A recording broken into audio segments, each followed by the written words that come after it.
Hi, and welcome to The Green Elephant, the show that takes sustainability, climate change, social and environmental issues and eats them, one fact at a time. We're all about inspiring sustainable habits, so sit back, relax, have fun, and learn together with your hosts, Russell and Mike. Well, I'm delighted today to welcome Guillaume Lafortune to, I hope I pronounced that right, to the Green Elephant Show. It's a pleasure to have you with us today. How are you doing? I'm very good, thank you. Good. Now, Guillaume joins us because my colleague Russell attended a webinar on the UN Sustainable Development Report release. And Guillaume, your current role is as a manager at the UN Sustainable Development Solutions Network. So perhaps can you tell us a little bit more about that current role? Absolutely. We,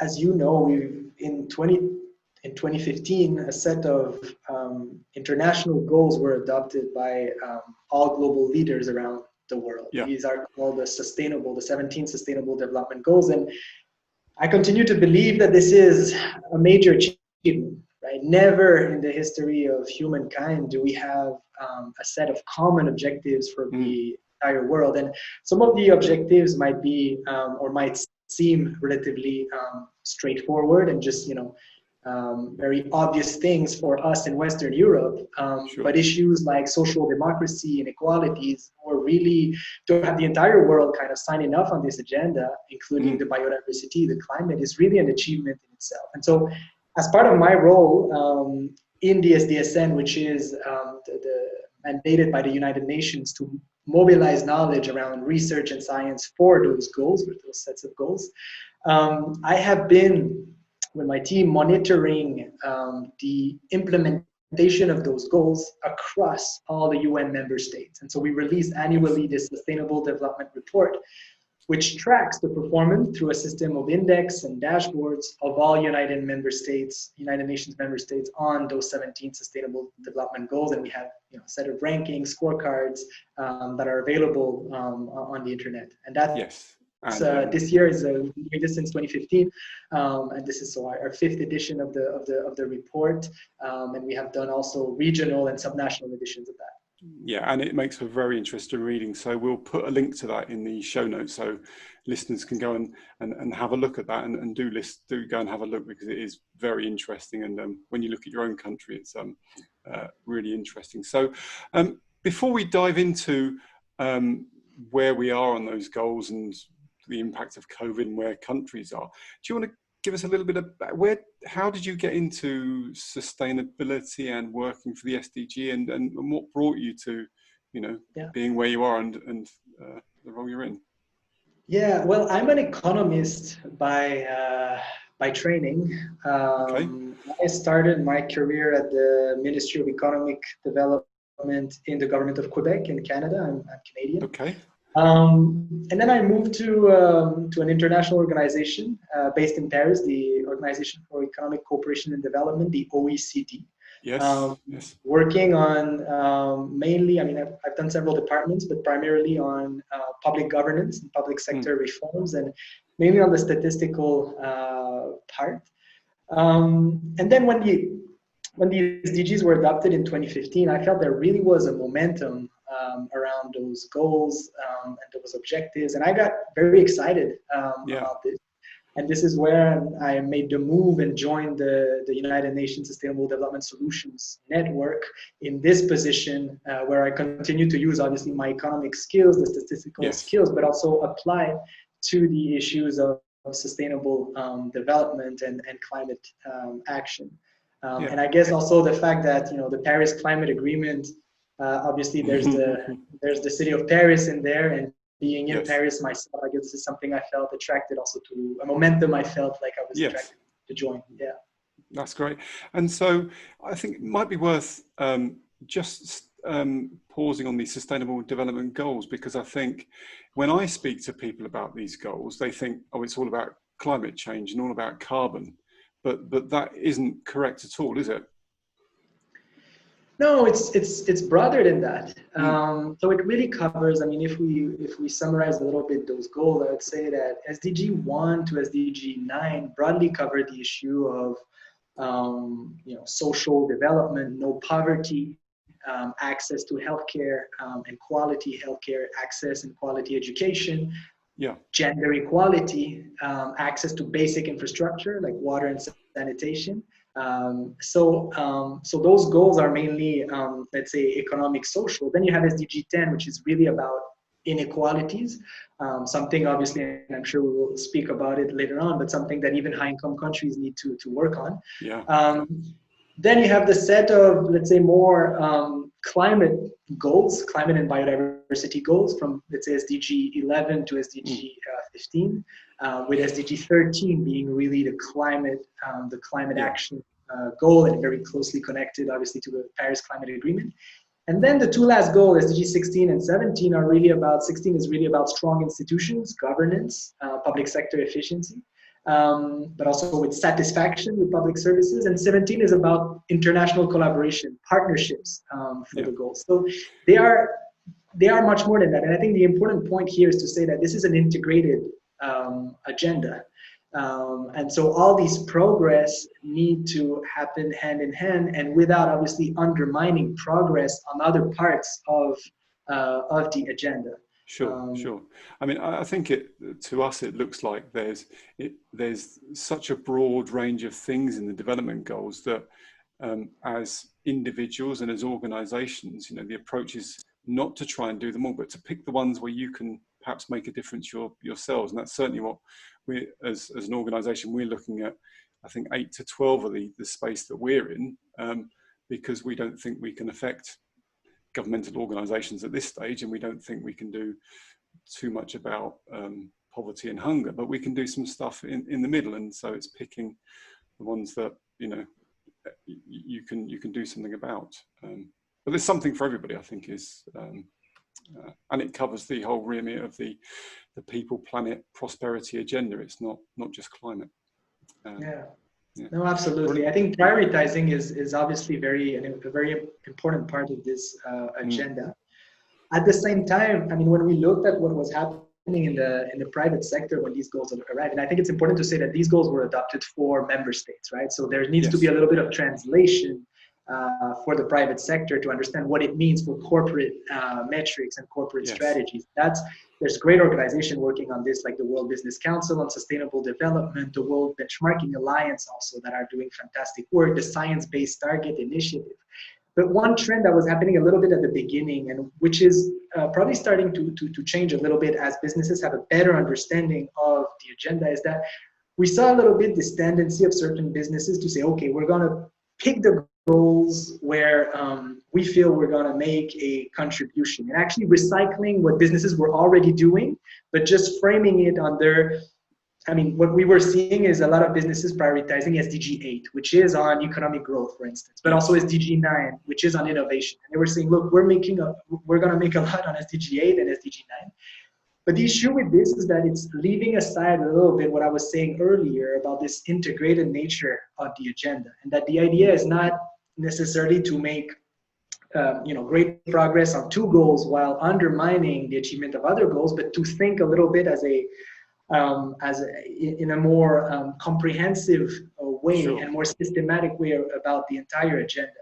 And we completely understand how it might be difficult for governments, but also private sector organizations, even CSOs, to use 17 SDGs, right? Yeah. And so what we have done, and I'm happy to say a bit more word about this, is that we have reorganized those goals to make them more operational into 6 major transformations. And we released a paper in Nature, the journal Nature, where we assess the synergies, the trade-offs across the goals, and we came up with 6 major transformations that need to be achieved to achieve the goals. And working with 6 transformations might be a little bit easier than working with 17 goals.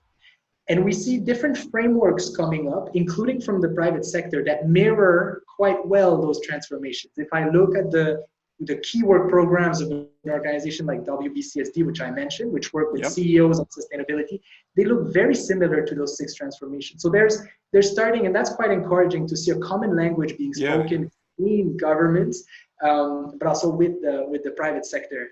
Yeah, well. no, it's really interesting. A word that we always come back to is balance. There's whatever you do in the whole sustainability SDG agenda space, it's all about balance.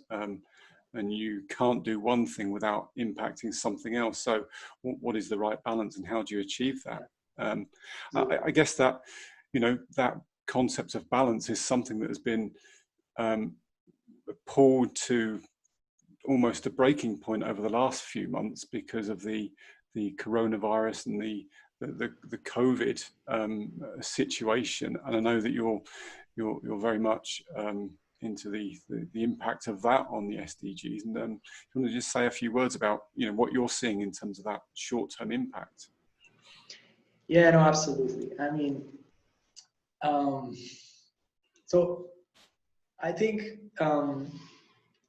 what we show in this year's Sustainable Development Report is that before COVID-19, there was progress happening on the Sustainable Development Goals, right? I mean, when we looked at when we do averages across UN regions, but also by income level, low income country, those averages show that overall there was progress happening. The most of the progress, like the biggest progress, were happening actually in the Asia Pacific region when we calculated our index over time. And so obviously COVID-19 is a setback for the Sustainable Development Goals. But I think what we need to keep in mind is that it should not completely ruin all the efforts and destroy the momentum that was happening on a lot of these issues. Sure. And so what we have done in the yeah, sorry. I was going to say, what are some of those setbacks? Because there are some positives. The lack of commuting, the lack of air travel. There's been a lot of positive climate things as a result, and we're 20% reductions in emissions in some places, and so there was a lot of positive stuff going on. But I guess, are we saying that governments and organizations kind of stopped all the other efforts that they were doing?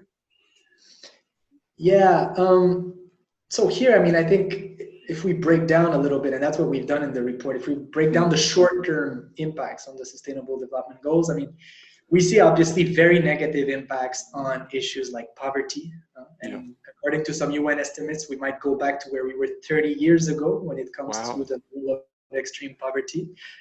So people living with less than $1.90 a day, $3.20, $5.50 a day. Undernourishment for some countries that are very dependent on trade, and we know that trade has been heavily disrupted. So the food supply chain is obviously problematic. So that's SDG 2.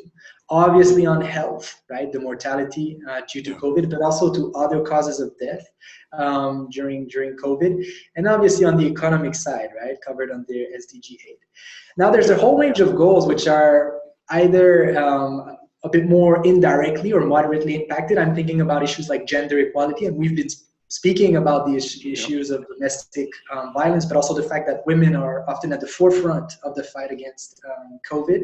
I'm thinking about education as well, right? I mean, obviously for those that have the ability to do online education, that's probably mitigating the impact on education, but a lot of the people on the planet do not have these disabilities. But even in the wealthy Western countries, in the UK, I know that there are that underclass that don't have access to the IT or the connections that are suffering even in our kind of good education system.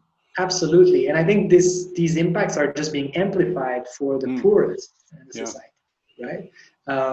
So I'm thinking about either it's the low-skilled workers or people which do not necessarily have access to internet, and so, but also the migrants, for instance. So all those impacts are obviously amplified, and I mean all the studies on the mortality also. There was just a study coming out in France a few days ago that clearly shows that the poorest communities were particularly hit. So it's not only in the US where I think the case is very clear in the US, but I think even in a country like France, we see that some of due to housing conditions, due to the fact also that some of those poor communities were also the ones that couldn't, let's say, stay away from their job and had to continue working, so we're more exposed to the virus. There's many reasons, obviously, but I think we have to admit that the consequences of the COVID are amplified for vulnerable population groups but also vulnerable countries, right? Low-income Sure. countries, poor countries that are most affected.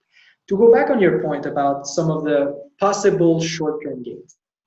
So I think here the point is that, yes, we have seen improvements when it comes to CO2 emissions, air pollution, at the beginning of the crisis, and this is due to basically reduction in global output, right? The fact that we were in lockdown, factories were closed. Now, the reality is that we see those emissions rising extremely fast in countries that have reopened. And I mean, there's an estimate now for China, and the numbers are higher than at the same period last year, as of the moment when they reopened the economy. So that's one thing. The second thing is that as governments put the emphasis on jobs and the economy, there is a real risk that there is growing pressure for them to loosen up or to postpone the implementation of international conventions on biodiversity and climate, including on deforestation, but also to postpone the adoption of laws and regulations on the issue. So that for this reason in the report, we have considered that for SDG 12 to 15, the impact was unclear because some of the positive, let's say very early impacts might be completely offset by other negative impacts. Absolutely. I think the point you mentioned about regulatory changes is a really interesting one, because I know certainly in the UK, they've relaxed all sorts of regulations across all sorts of areas. And whilst the government are very keen to move the economy forward and get people back to work, there's less discussion about when those regulations will be brought back in. And that doesn't seem to be a priority for anybody, really. So that's I guess a real worry. Do we see any difference between some countries doing particularly well and other countries doing particularly badly? Because it's often difficult to know whether you're reading the New York Times or the BBC or Russia Today, where we are in terms of which countries are dealing better or worse with the current situation. So is there a view from the Sustainable Development Goals perspective on that one? Yeah, absolutely. What we've done in this year's edition of the report is to provide a first pilot assessment, just only focusing on OECD countries, to try to see which countries had the most effective early response, both in terms of mitigating the health impacts, but also mitigating the economic impacts. And I think we have to acknowledge that this is a very tricky and complicated disease and situation, and it represented and it's really an unprecedented challenge for our countries for two reasons. I mean, first of all, it's a new coronavirus, right? So at the beginning, everyone was susceptible to be infected, and on top of that, this is a coronavirus where there's a lot of asymptomatic people which are spreading the virus without even knowing it. And those characteristics make this virus extremely difficult to manage. But at the same time, there are examples of countries that have been able to mitigate the mortality rate, to mitigate also what's called the effective reproduction rate. So the number of people that are infected by one infected individual, right? And there's a consensus that in order to, let's say, keep a virus under control, you need to be below 1, right? Yes. So that each individual infected infects less than 1 people. That's considered having the pandemic, the epidemic under control. And so there's countries that have been better at managing both the mortality rate, the effective reproduction rate, while also not necessarily going into lockdown for months and months. Right? And so in the OECD countries, the example, the leading example would be South Korea. Right? Yeah. So I think if you look at the mortality rate per million people, they are still way below 10 per million, whereas a lot of Western European countries are more than 300, 400 per million in terms of mortality. The effective reproduction rate in South Korea remains still below 1. I looked this morning, they are about 0.77, when a country like the UK is above 1. France is also above 1. But also when we looked, and to use a proxy for economic activity, we use Google mobility data, right? And we see that South Korea has been able to achieve those better healthcare, let's say, outcomes, while not necessarily going into restricting mobility extensively, but by making more effective use of personal protective equipment, testing, tracing, and isolating patients rapidly, using ICT and technologies, so that you really have a system in place to prevent, but not put your economy in complete lockdown. And just to finish on this, this is corroborated by all the estimates produced by the IMF or the OECD on the economic projections, where we see that South Korea is also an outlier, but on the positive side, in the sense that they are less affected in terms of global output, than what other OECD and IMF countries have been, how other countries have been affected. So I think here the great example in OECD countries would be South Korea. I think countries like Vietnam, Taiwan are also great examples. And a final word on this is that I think there's really a need to share best practices when it comes to managing such an epidemic. And we are just we are working on this new Lancet commission on COVID-19, which was launched a few weeks ago.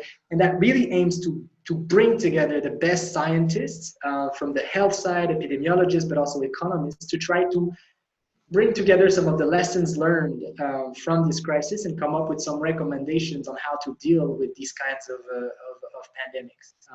And that's led and published by UN, is that effort? So the chair of this new Lancet Commission is the American professor Jeffrey Sachs, who is a special advisor to the UN Secretary General, but it is not a UN commission per se. There is a commission led by the World Health Organization, headed by Helen Clark, who is also working on a commission that is meant to investigate some of the outbreak of COVID-19. But I guess the WHO isn't without its challenges at the moment, with our friends in the US having a particular stance on it. Absolutely. Current leadership. Yeah, and I think this is a pity, because I think more than ever we need multilateralism. And I think when we see what's happening between the US and China and the closure of consulates, I think this is really a period where we do need more than ever, partnerships, collaboration, both on sharing best practices, as I mentioned, but also on international financing. I mean, there are countries that really need support. And that's absolutely key, to have strong leadership. And I guess one of the issues, and it kind of comes back to, you were touching on the status in different countries, and not just with COVID, but how they're performing on the SDGs, and sharing and information, and how trustworthy, how comprehensive, how detailed the information sets are that we get from around the world. Because rich Western countries, we have lots of infrastructure, lots of money to put into getting accurate data sets, whereas those less prosperous countries potentially don't, and therefore we've got mixing different quality of data. So how do you deal with that kind of challenge? Yeah, no, absolutely. I think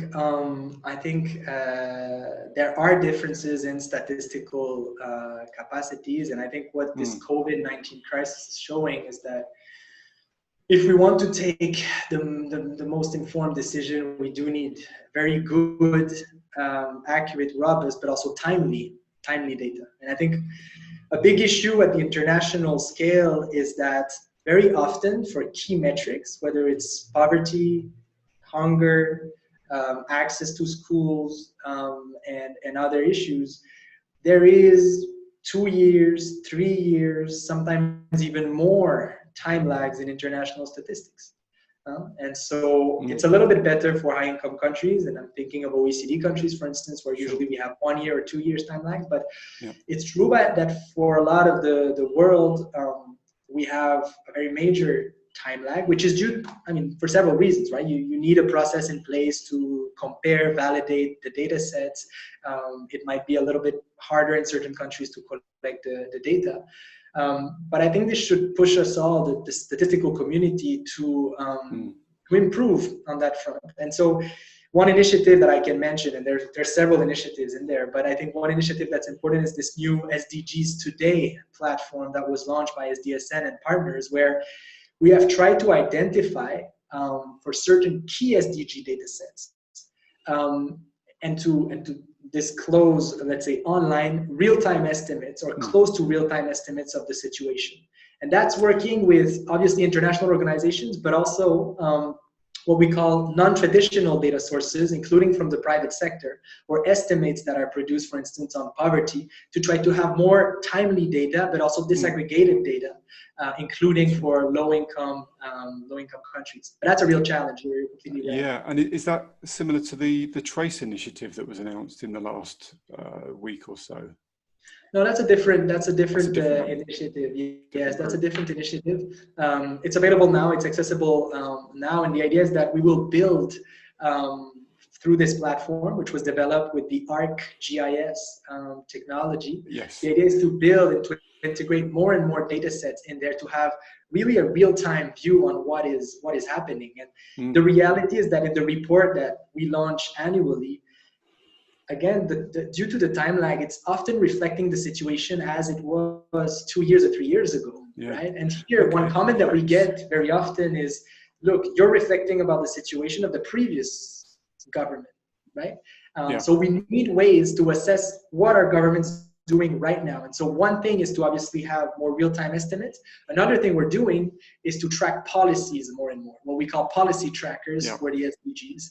That's very important also, because the situation in a country 4 or 5 years ago might be not so great, but since that time, a government might have put in place very ambitious strategies and policies. That's what we need to track. Absolutely.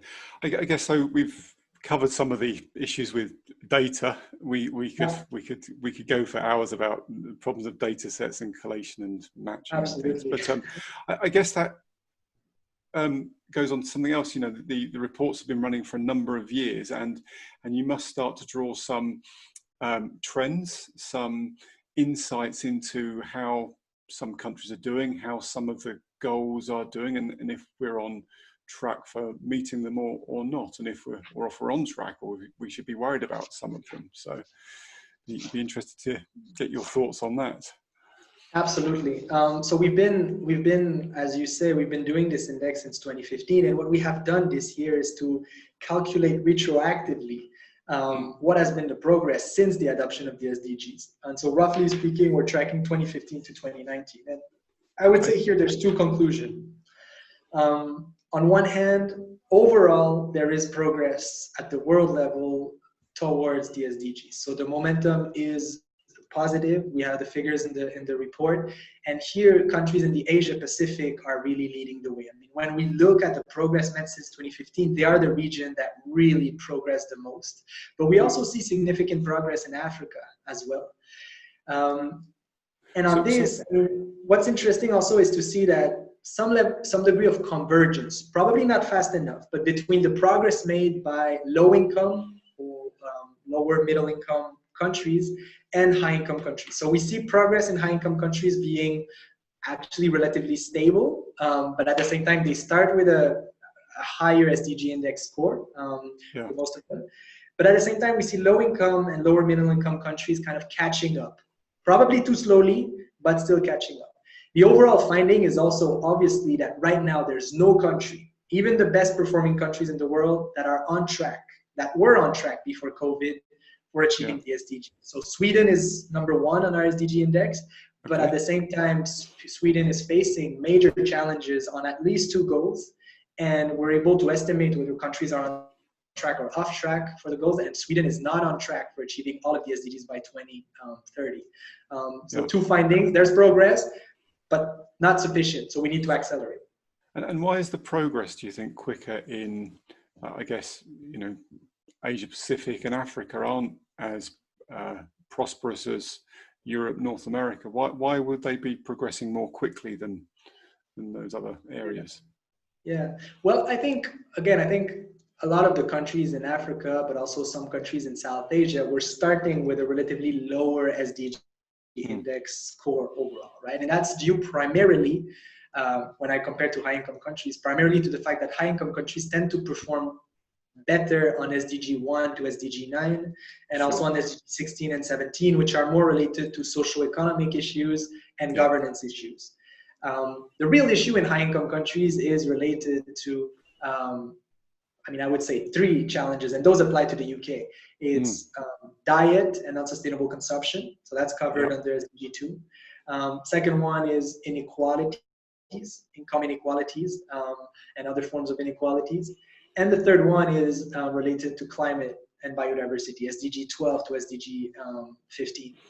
So we see high-income countries have been overall maintained, obviously, the socio-economic results, but not making that much progress and sufficient progress on their challenges. By contrast, we see the countries in Asia Pacific and Africa making quite significant breakthroughs when it comes to some of the socio-economic goals, right? And I think, a lot of this is also, let's say, surfing on the wave of the Millennium Development Goals, right, which were the goal from 2000 and 2015, where we've seen major breakthroughs on the healthcare sector, right?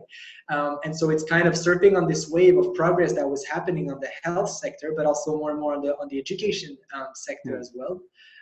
But obviously, key challenges still remain. But that's how I would explain the fact that those countries have progressed a little bit more in high-income countries because of, let's say, the stagnation on some of the biodiversity and climate goals are not progressing as much. If we take one of those that you just mentioned, you mentioned the kind of health wellness area, I think SDG 2. And in the UK in the last few days, there's been a lot of government announcements around tackling obesity, and 2/3 of the adult population is overweight or obese, and we're going to do a few things. But it seems that perhaps the desire isn't there from the government to tackle the commercial economic system that's around that food industry. And so they're always trying to balance off the economic and the people and the wellness of a goal. So I'm just wondering, do you see that Western governments perhaps aren't as forthright in pushing these forwards because of those economic considerations that they've got? Yeah, it could be. The reality is that on one part of the world, undernourishment is increasing. And on another part of the world, obesity is just skyrocketing. So there's this dual issues where parts of the world eating way too much and way unsustainably, and other parts of the world not having enough to feed themselves, which again is incredible and something that we should do much more efforts on. On the food sector, the food industry, I think this is really something that is more relevant than ever after COVID. Cleaning the international food supply chain is absolutely key, but also working a little bit on our diet and the consumption. And here I think there's, that's just one thought here, but I think working at the level of schools, education, school meals, for instance, I think should be an important priority, right? And when we see that in some countries, young kids can buy very easily soda or chocolate bars or have access, I think here there's really something to do. I think the report from the IPBES, this group of scientists working on what we need to do to achieve some breakthroughs on biodiversity, clearly say that we need to reduce our meat consumption. Right? And I think this has to start from very early on, including as part of school meals, for instance. But obviously, this transition to less, let's say, meat-intensive diets need to be accompanied by some measures to support those that will need to transition some of their activities. Right? And so I'm not saying it's an easy and a simple issue, but I think the idea is to have a progressive change that will put us on track to really moving towards more sustainable diets.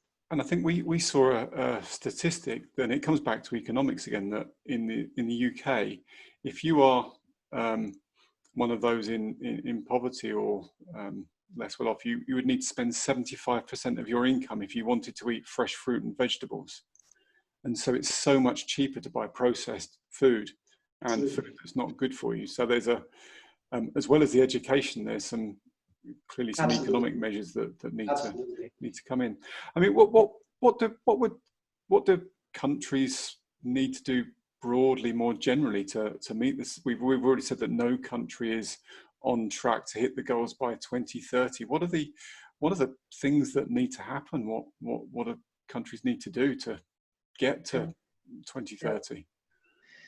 Yeah, no, that's a great question. And I think, look, there's been a kind of a growing argument that we've been seeing after the high-level political forum, which just ended last week, about the fact that maybe we should rethink the SDGs, maybe we should lower ambitions, refocus our attention. But I think this is, in my view, really nonsense. Right? I think COVID is just making the SDGs more relevant than ever, and it should push all of us to really use them as a roadmap to inform the recovery. And we're giving some ideas in the report about how to do this. We have a 6 transformations framework, some principles. We identify some of the do's and the don'ts. But the message I want to give here is really that the SDGs are relevant for a few reasons. One of them is that they cover the right set of issues. Right? Yeah. I mean, COVID-19 is not solving the climate problem. It's not solving the biodiversity issue. It's making poverty worse, right? So I think it covered the right set of issues. The SDGs also cover the issue of preparedness for global health security issues. If you read SDG 3.d, it's calling every country to strengthen early warning mechanisms and preparedness for global health security issues. So it's there, right? On this specific aspect, I think there's really a work that needs to be done internationally to come up with better assessments of the level of preparedness of governments to face these types of pandemics.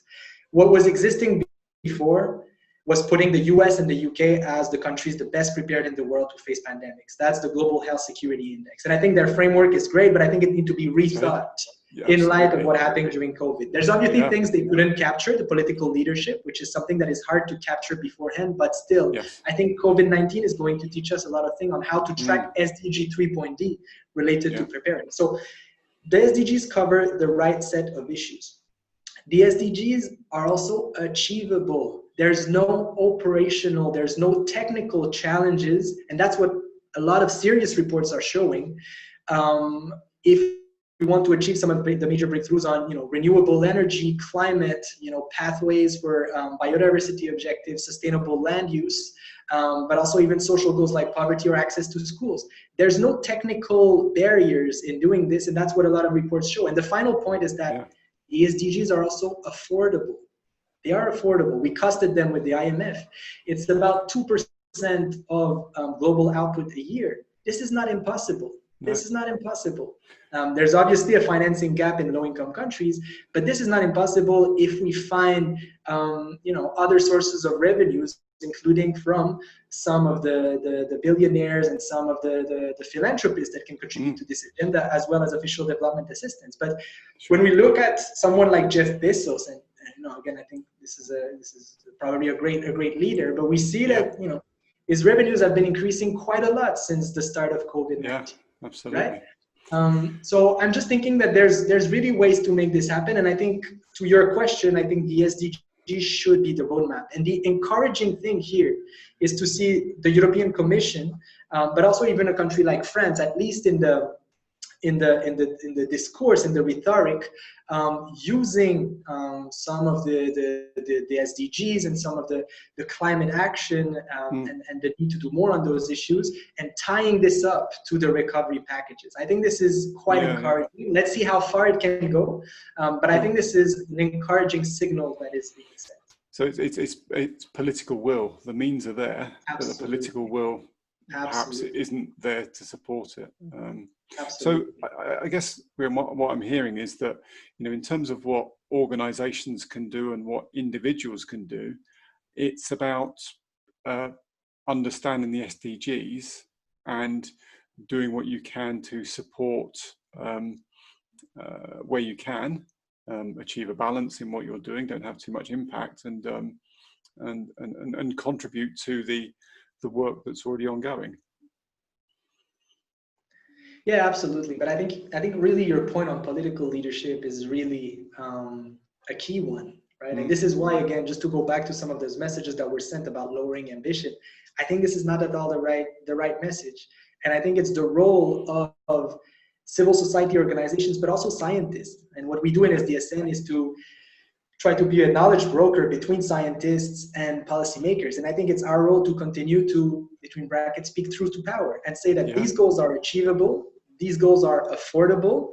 So what we need is the political leadership and the long-term planning. I mean, obviously, there's a lot of short-term issues that often take precedence. But I think the long-term goals, the long-term views really can support and inform this recovery. I'll just give one example, the question of energy efficiency and building efficiency, right?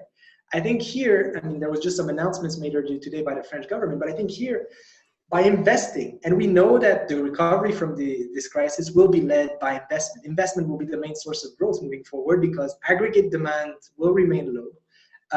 Income will remain low and trade will remain heavily disrupted. So it will be a crisis which will be investment-led in terms of recovery, and investment will be the main source of economic growth moving forward.